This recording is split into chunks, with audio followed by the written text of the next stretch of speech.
အားလုံးပဲမင်္ဂလာပါဆိုတော့ဒီနေ့ GT cut ကိုအသုံးပြုနေပတ်သက်ပြီးပြပြပေးသွားမယ်ပေါ့နော်တချို့နေရာတွေမှာ vocabulary ဘာသုံးရမှန်းမသိတဲ့အခါမှာဆိုတော့ GT cut ဆိုတာကိုထည့်ပြီးတော့သုံးနိုင်လို့ရတယ်ပေါ့နော် Okay, if you're interested, let's check it out. အားဆုံးနေနဲ့ဆိုတာပြောချင်တဲ့စလုံးလေးက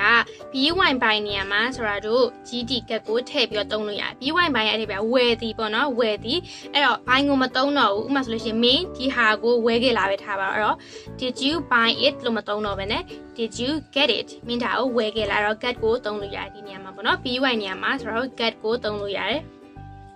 နောက်ထပ်ပဲနေရာမှာသုံးလို့ရသေးလဲဆိုလို့ရှိရင် understand နေရာမှာသုံးလို့ရ understand ဆိုတဲ့ဒီပဲနားလေသိပေါ့နော်အဲ့တော့နားလေမင်းနားလေလားမင်းသဘောပေါက်လားမင်းသဘောပေါက်လားမင်းနားလေလားပေါ့နော်လို့ပြောချင်တဲ့အခါမှာ do you understand လို့မပြောတော့ဘူးဆိုတော့ GT cut ကိုထည့်ပြီးသုံးလို့ရ do you get it do you get my point ငါဘာကိုပြောချင်လဲဆိုတော့မင်းနားလေလားအဲ့လိုမျိုး GT cut ကိုအစားထိုးပြီးသုံးလို့ရသေးတယ်အဲ့တော့နောက်ထပ်တစ်နေရာကကြတော့လက်ခံရရှိသည်ဆိုတဲ့နေရာမှာလည်းသုံးလို့ရလက်ခံရရှိရဆိုတော့ English လို့ဆိုလို့ရှိရင် receive ပေါ့နော်အဲ့တော့ receive နေရာမှာသုံးလို့ရတယ်မင်းငါပို့လိုက်တဲ့ message ကိုလက်ခံရရှိလားအဲ့ဆိုလို့ရှိရင် did you receive my message မဟုတ်တော့ did you get my message ငါပို့လိုက်တဲ့ message ကိုလက်ခံရရှိလားအဲ့တော့ receive နေရာမှာလည်းဆိုတော့ GT cut ကိုသုံးလို့ရတယ်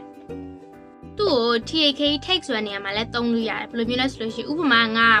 ခဲတယ်ဒီခဲငါယူလိုက်မယ်ထားပါတော့I'll take the pencil. I will take the pencil. အဲ့တော့ I'll take a pencil လို့မပြောတော့ဘူး I will get the pencil. I'll get the pencil. အဲ့လိုမျိုး take နေရာမှာလဲ GT cut ကိုသုံးလို့ရတယ်။ဒါကြောင့် GT cut သုံးလို့ရတဲ့နေရာတွေတော်တော်များတယ်။တစ်ခုအနေနဲ့ဆိုတော့ရောက်ရှိသည်ဆိုတဲ့နေရာမှာလဲ get ကိုသုံးလို့ရတယ်။ရောက်ရှိသည်ဆိုတာကကြာ arrive ပေါ့နော်။အဲ့တော့